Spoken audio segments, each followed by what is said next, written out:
स्वागत है आप सभी का फंडू टेस्टर में। आज हम डिस्कस करने वाले हैं समथिंग इंटरेस्टिंग, वो है टेस्ट प्लान और टेस्ट स्ट्रेटजी का डिफरेंस। तो उसमें हम डिस्कस करेंगे कि उसके डेफिनेशन क्या क्या है, उसके डिफरेंसेस क्या क्या है, और सबसे इंपॉर्टेंट कि क्या मुझे चांस मिल सकता है टेस्ट प्लान बनाने का और नहीं। तो देखते हैं एक छोटा सा इंट्रो के बाद। उसके पहले ये वीडियो को लाइक करना और शेयर करना मत भूलिएगा, और फंडू टेस्टर को जरूर सब्सक्राइब कीजिए। Camera rolling action.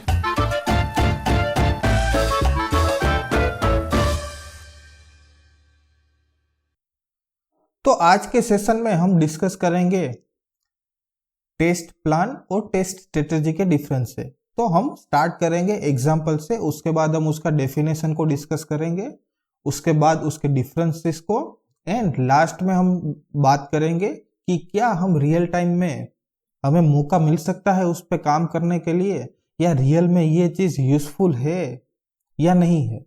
तो स्टार्ट करते हैं सबसे पहले एग्जांपल से। यहां पे मैं एक आसान एग्जांपल से आपको समझाना चाहता हूं कि फॉर एग्जांपल एक बाइक मैन्युफैक्चरिंग कंपनी को बाइक बनाना है, नया बाइक उसको लॉन्च करना है कुछ सालों के बाद। तो पहले से ही प्रोसेस करना स्टार्ट करेगी। उसमें क्या क्या होगा, वो अलग अलग टीम को अप्रोच करेंगे।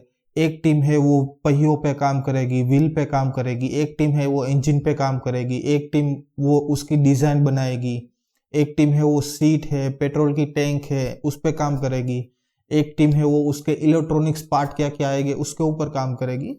तो सारी अलग अलग टीम होगी, उसको अलग अलग टीम को काम असाइन किया जाएगा।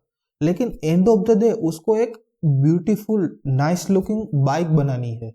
तो उसके लिए सभी टीम को अलाइन और सभी टीम को एज ए टीम वर्क काम करना पड़ेगा। अलग अलग टीम मिलके एक बाइक बना रही है। तो ऐसा तो नहीं है कि अब बाइक वाले ने मन किया तो उसको बाइक की जगह पे उसने ट्रैक्टर के टायर बना दिए, इतने बड़े टायर बनाए, तो वो बाइक ऐसी दिखेगी। वो हमें चाहिए नहीं, हमें बाइक चाहिए मस्त दिखने वाली। तो सिमिलर वे में टेस्ट प्लान और टेस्ट स्ट्रेटजी क्या होता है कि सॉफ्टवेयर इंजीनियरिंग में और सॉफ्टवेयर टेस्टिंग में जब भी हम कोई भी प्रोजेक्ट पे काम करते हैं तो वो सारा काम अलाइंड हो और एंड ऑफ द डे हमें एक वेल टेस्टेड प्रोडक्ट मिले। उसके लिए हम टेस्ट प्लान और टेस्ट स्ट्रेटजी बनाते हैं। तो वो एक प्रोजेक्ट स्टार्ट करने से पहले वो सब काम किया जाता है, उसके बाद एक्चुअल टेस्टिंग स्टार्ट होता है। तो सबसे पहले देखते हैं कि उसका डेफिनेशन क्या है। तो a test plan is defined as a document which outlines the scope, objective, method and weight on a software testing task. Means कि टेस्ट प्लान डॉक्यूमेंट में वो चीजें डिफाइन किया जाता है कि वो पूरे प्रोजेक्ट का स्कोप क्या है, उसका ऑब्जेक्टिव क्या है, वो सब चीजें टेस्ट प्लान में डिफाइन किया जाता है। और टेस्ट स्ट्रेटजी में क्या है कि गाइडिंग प्रिंसिपल है, पूरा एंड टू एंड प्रोसेस है, और वो प्रोसेस को कैसे रेगुलेट करेंगे, वो सब चीजें, रूल्स एंड रेगुलेशंस, वो सब चीजें टेस्ट स्ट्रेटजी में डिफाइन किया जाता है। उसके बाद है कि उसमें क्या क्या इंक्लूड होता है। तो कि टेस्ट प्लान में टेस्ट प्लान आईडी आएगा, कौन से फीचर को हम टेस्ट करने वाले हैं, feature to be tested, test techniques, हम कौन सी टेस्ट टेक्निक यूज करने वाले हैं, टेस्टिंग टास्क, फीचर, पास और फेल क्राइटेरिया, मींस कौन से ऐसे सिनारियो हो गए कि ये बिजनेस के हिसाब से या रिक्वायरमेंट को मैच नहीं कर रहे हैं, उसमें हम पास करेंगे या फेल करेंगे, वो सब चीजें वो टेस्ट प्लान में डिफाइन किया जाता है। उसके बाद हम क्या क्या डिलीवर करेंगे, तो एंड ऑफ द प्रोजेक्ट हम क्या क्या डिलीवर करते हैं क्लाइंट को या स्टेक होल्डर को, बग्स रिपोर्ट देंगे। उसके बाद टेस्ट केस हमने जो लिखे हैं, टेस्ट आइडियाज हमने जो जो लिखे हैं, वो सब हम डिलीवर करेंगे। तो वो सब चीजें यहाँ पे मेंशन किया जाती है। उसके बाद है रिस्पॉन्सिबिलिटीज। तो मैं एज ए सीनियर टेस्टर मैं क्या काम करने वाला हूँ, मेरा रोल क्या रहेगा थ्रू आउट द प्रोजेक्ट में, वो सब डिफाइन किया जाता है। उसके बाद मेरी टीम में एक इंटर्न है या फ्रेशर टेस्टर है तो उसका क्या रोल होगा, मेरा मैनेजर है तो उसका क्या रोल होगा, वो सब चीजें टेस्ट प्लान में मेंशन किया जाता है। दूसरी साइड टेस्ट स्ट्रेटजी में कि उसका ऑब्जेक्टिव क्या है, स्कोप क्या है, डॉक्यूमेंटेशन का फॉर्मेट क्या है, कौन सा टूल्स में यूज करने वाला हूँ। फॉर एग्जांपल डिफेक्ट ट्रैकिंग के लिए मैं जीरा यूज करने वाला हूँ, या फ्रेमवर्क में ऑटोमेट कर रहा हूँ कुछ भी, तो उसमें मैं कुकुम्बर यूज करूंगा, टेस्ट एनजी यूज करूंगा, हाइब्रिड फ्रेमवर्क यूज करूंगा, मेरा कौन सा फ्रेमवर्क होगा, वो सब चीजें टेस्ट स्ट्रेटजी में डिफाइन किया जाता है। उसके बाद है टेस्ट प्लान। तो test plan test manager decide करता है, वो टेस्ट प्लान को पूरा डॉक्यूमेंट बनाता है। और टेस्ट स्ट्रेटजी ये डॉक्यूमेंट प्रोडक्ट मैनेजर बनाता है। प्रोडक्ट मैनेजर डिसाइड करता है कि पूरा टेस्ट स्ट्रेटजी डॉक्यूमेंट कैसे रहेगा और हर एक फेज में कैसे कैसे काम करेगा।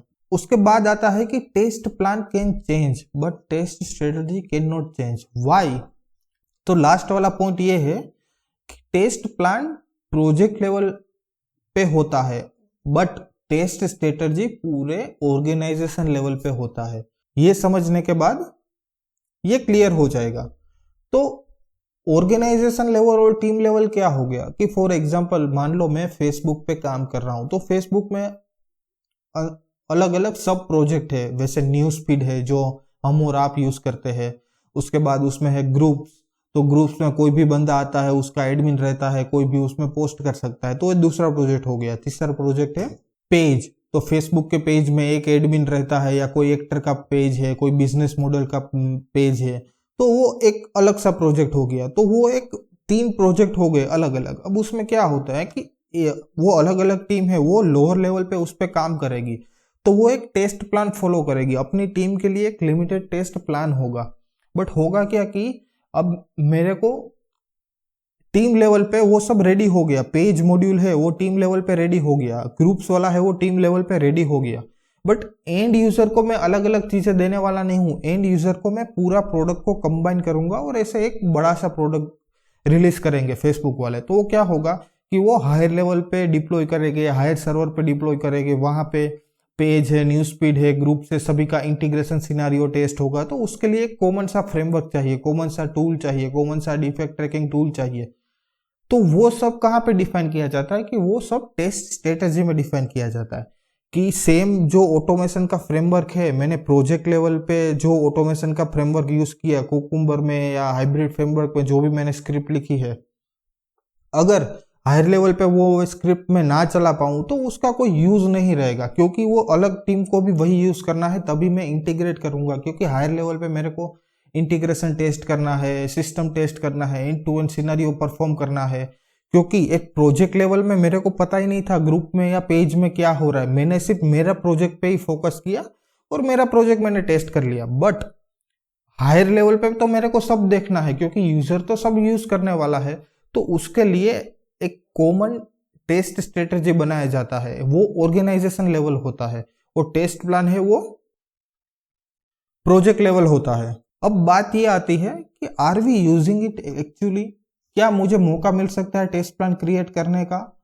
हाँ, मिल भी सकता है और नहीं भी मिल सकता है, उसका अलग अलग सिनारियो है। जैसे कि हमारा इन जनरल हम 2 अलग अलग तरीके की कंपनी में काम करते हैं, एक होती है प्रोडक्ट बेस्ड कंपनी, एक होती है सर्विस बेस्ड कंपनी। तो सबसे पहले तो ये समझना है कि टेस्ट प्लान और टेस्ट स्ट्रेटजी हम कब बनाते हैं, कि जब हम नया प्रोजेक्ट स्टार्ट करने वाले हैं तब ये डॉक्यूमेंट बनाते हैं। अब मैं प्रोडक्ट बेस्ड कंपनी में मेरे को जॉब मिल गई और वहां पे मैं ज्वाइन करने वाला हूं, तो वो प्रोडक्ट बेस्ड कंपनी, अब मैं ये 2021 है, वो कंपनी 2015 में स्टार्ट हुई। तो 2015 से ही वहां पे टेस्ट प्लान, टेस्ट स्ट्रेटजी क्या करना है, पूरा प्रोसेस वहां पे सेटअप है, और मैं 2021 में ज्वाइन कर रहा हूं। तो अब मेरे को वहां पे काम करने का मौका नहीं मिलेगा, और 25 तक जब तक कंपनी चलेगी वो सब चीजें सेम रहेगा। अगर चेंज होगा तो मैं भी 5 साल के बाद या 10 साल के बाद वो कुछ चेंजेस हुआ तो कर सकते हैं, कुछ मौका मिल सकता है। बट सर्विस बेस्ड कंपनी में क्या होता है कि मैंने अभी सर्विस बेस्ड कंपनी ज्वाइन किया, एक प्रोजेक्ट पे काम कर रहा हूँ, वो प्रोजेक्ट 1 साल के बाद खत्म हो गया या 2 साल के बाद खत्म हो गया, तो 2 साल के बाद नया प्रोजेक्ट स्टार्ट होगा, तो उसमें मेरे को मौका मिल सकता है, मैं टेस्ट प्लान या टेस्ट स्ट्रेटजी बनाऊंगा। अब बात यहाँ पे ये आती है कि टेस्ट प्लान तो मैंने ऐसा बोला कि टेस्ट मैनेजर ही बनाएगा और टेस्ट स्ट्रेटजी प्रोडक्ट ओनर ही बनाएगा, ये सही है? या आइडियली डेफिनेशन के हिसाब से ये सब सही है। लेकिन होगा क्या कि अगर कोई बड़ी कंपनी है, उसमें 2000 या 5000 या 10,000 एम्प्लॉयज काम कर रहे हैं, तो उसमें अलग अलग टास्क करने के लिए अलग अलग लोग होते हैं। इंटर्न को उसके लिए स्पेसिफिक टास्क होता है, फ्रेशर को एक्सपीरियंस को उसके लिए स्पेसिफिक टास्क होता है, मैनेजर का अलग से ही टास्क होता है, लीड होता है तो उसका अलग से टास्क होता है। तो उसमें थोड़ा मौका मिलना मुश्किल है। अगर आपका मैनेजर आप पे ट्रस्ट करेगा और आपके पास नॉलेज है तो आपको मौका मिल सकता है। बट आप छोटी सी कंपनी में काम कर रहे हो, लेट से उसमें 50 या 100 एम्प्लॉय है और आपके पास नॉलेज है, टेस्ट प्लान क्या है, टेस्ट स्ट्रेटजी क्या है, वो डॉक्यूमेंट कैसे बनाना है, तो आप प्रोडक्ट मैनेजर भी नहीं हो और आप टेस्ट मैनेजर भी नहीं हो तो भी आप टेस्ट प्लान बनाने का मौका मिल जाएगा और आप बना सकते हो। और उसके बाद वो सीनियर पर्सन कोई रिव्यू करेगा और क्लाइंट को या स्टेक होल्डर को जिसको भेजना है वो भेज सकता है। अगर आपको समझना है टेस्ट प्लान क्या है इन डिटेल में और टेस्ट प्लान कैसे बनाया जाता है तो उसका वीडियो आपको डिस्क्रिप्शन में से मिल जाएगा। तो आशा रखता हूं कि आपको ये समझ में आ गया है और अगर आपको कोई भी क्वेश्चन है तो आप मुझे कमेंट सेक्शन में पूछ सकते हो। I will be happy to answer. और ये वीडियो को लाइक करना और शेयर करना मत भूलिएगा और फंडू टेस्टर को जरूर सब्सक्राइब करिए। मिलते हैं कल सुबह नए टॉपिक के साथ। धन्यवाद।